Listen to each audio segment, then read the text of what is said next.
Welcome back. It's another edition of What's on Your Ballot in 2022. Today, we're going to talk about candidates and ballot issues outside of housing.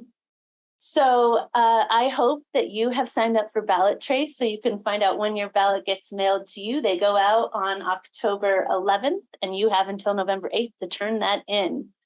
So first off, I want to say thank you to everyone who served on a candidate interview panel this year. We've been all over the state interviewing candidates to find out if they are Realtor Party champions. And we also love our legislators of the year and our friendly incumbents. You can check out all the CAR endorsed candidates on the website. There's also a link in this webinar to learn more about who we have endorsed with all of you guys' help, helping us find out who our Realtor Party champions are this year. So let's talk about some of those ballot measures. Don't forget, you do get a wonderful publication in the mail called the Blue Book. It is about 70 pages this year, so I'm going to try to break it down so you don't have to read 70 pages and get a head start on filling out your ballot. First, there are 3 amendments that are on your ballot that deal with constitutional amendments. 2 of them are pretty, what I would call minor changes or not big problems for real estate. We're adding a new judicial district, and we are making some changes to charitable gaming operations so some nonprofits can have bingos and raffles. The other one I think is really interesting to us from a housing perspective. Amendment E is all about extending the homestead exemption to Gold Star spouses. So we currently have the homestead exemption that allows qualifying seniors to get a break on their property taxes of up to 50% of the first $200,000 of their property values. This extends that to spouses. And all 3 of these amendments came from the legislature and are referred to voters for you to vote on. So they have a 55% voting threshold to have to pass. Now let's get down to some of the propositions. These are going to require a simple majority, which means they are easier to pass because they're not constitutional amendments. They are amending a state statute or state legislation, which means they could be changed in the future with legislation, but you as voters get to make a decision. So I want to start with Proposition FF. This is the Healthy School Meals for All. And what it will do is change some of the way that your taxes are how you file them. So the free school meals program now is provided predominantly by the federal government. We used to get a lot of money from ARPA dollars, the American Rescue Act plan, to shore it up during the pandemic. All those dollars are now going away.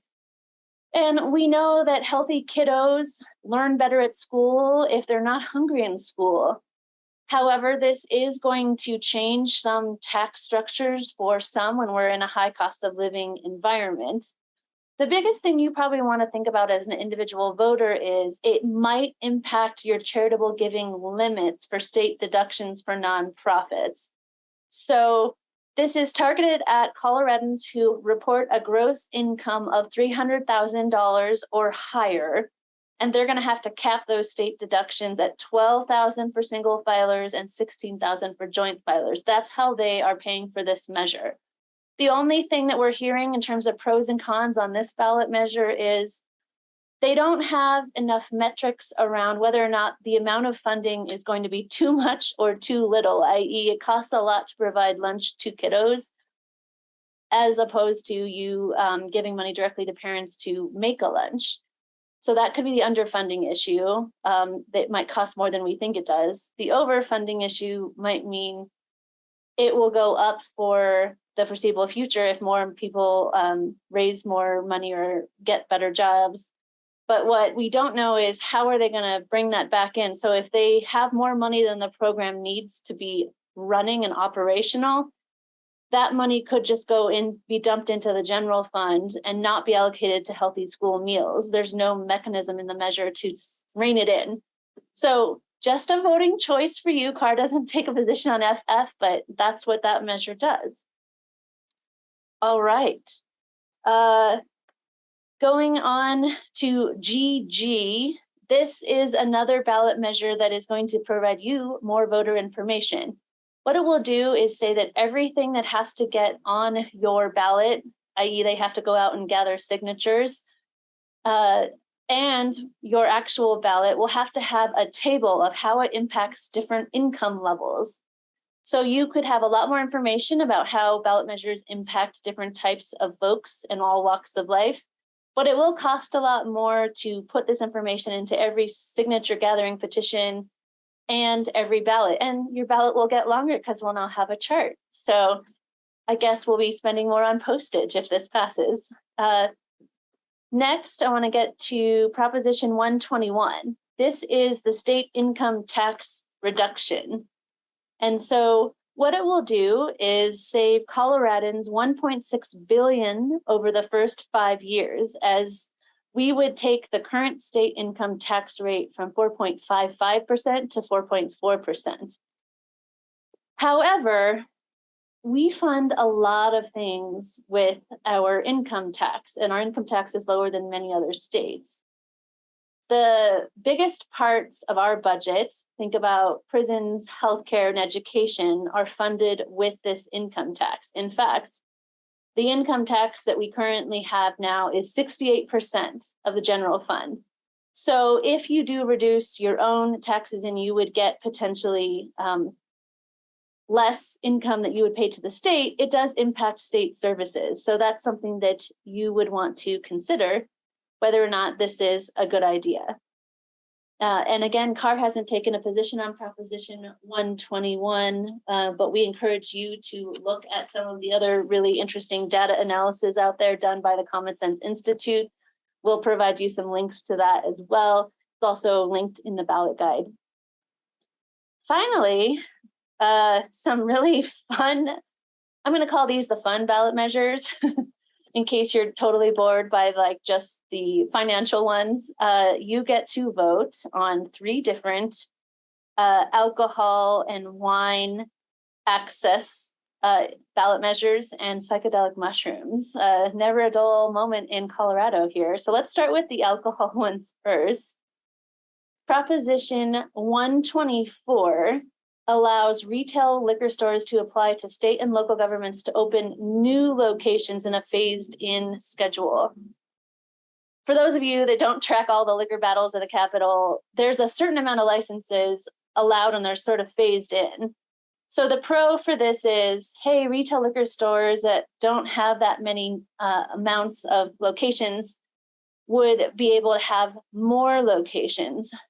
Think about like those few grocery stores that currently have beer, wine, and spirits. Now, more folks would have access to that. However, the con is this creates a disadvantage for those small locally owned liquor stores that may not have the capacity or the desire to expand. So consumer choice there. Do you want everyone to be able to sell it and have more places, or would you prefer some of our small craft breweries or small liquor stores to have a little bit more ability to compete with the big box stores? Proposition 125 is specifically about grocery stores and convenience stores being able to sell wine. Many of you guys have been in other states, right, where you can go to the grocery store and buy wine. In Colorado, it's very limited. So Proposition 125 allows convenience stores that sell beer to also sell wine, and then automatically convert some licenses. So again, the pro is consumers get more ability and convenience to buy in more places. The con, again, is some of those small locally owned stores have to compete with the big box chains. Consumer preference. Finally, Proposition 126 is third-party delivery of alcohol and beverages. So right now, you know those services like Drizzly that deliver to you, that's a third-party service vendor. Well, this Proposition 126 would allow individual stores to use their own employees to deliver wine and alcohol to you at your home. What it also means is that we would extend the alcohol takeout and delivery by bars that would be actually going away in July of 2025. Remember, we started that during the pandemic as a way to support local businesses. Now this would mean that we can extend that and it will continue. But now we've done all the wine and alcohol ones. Let's go back up to, yes, I did say mushrooms. Proposition 122. So this is an interesting one, right? Like in 2012, we passed legalization of marijuana, recreational, after medical.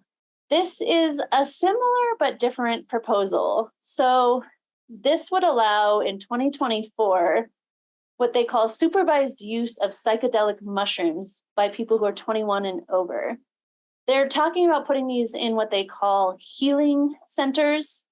Now, healing centers means it should be medically supervised, and they're really trying to focus in on these micro doses that are used for PTSD or anxiety. However, the measure goes much further than marijuana in a couple of respects, because it decriminalizes the personal possession, growing, and sharing and use for anyone individually. You cannot sell it individually at your home because those have to be sold at those healing centers that the state would license and then presumably make some money on.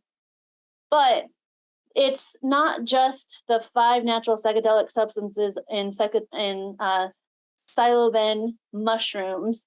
It also would be 3 other substances, including mescaline. And this, they could expand it to other illicit drugs in the future based on the way the measure is written.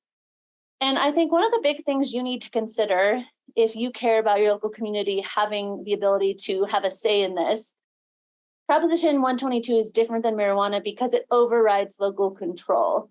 In the marijuana measures, local governments could say, I want to be able to prohibit this in my community. I don't want it to be sold here. This measure says no local government can outlaw the use of these healing centers. So no one can say no to this, even if your community decides they don't want it. So that is a difference. As of yet, CAR hasn't taken a position on 122, but there are several folks in the business community that do worry about whether or not this means Colorado would be less competitive to attracting top employer talent who may not want to locate their new facility in Colorado. But again, this is a decision you need to make on a personal level, whether or not you think we should allow access to psychedelic substances, which currently only exists right now in Denver and a jurisdiction in Oregon. It is being run by a national group out of Washington, D.C. I think they've raised $2.5 million to get this on your ballot. So again, personal choice here. What do you want the future of Colorado to be? Well, that's all the time that we have today for what's on your ballot. I hope this has been informative, and I really hope that you're going to remember to turn in your ballot by November 8th. If you want information about how to make sure your ballot is going to the right address, you can check the Secretary of State's website. We'll make sure you have all the information you need. Thanks for tuning in, and it's been a pleasure talking to you about what's on the ballot in 2022.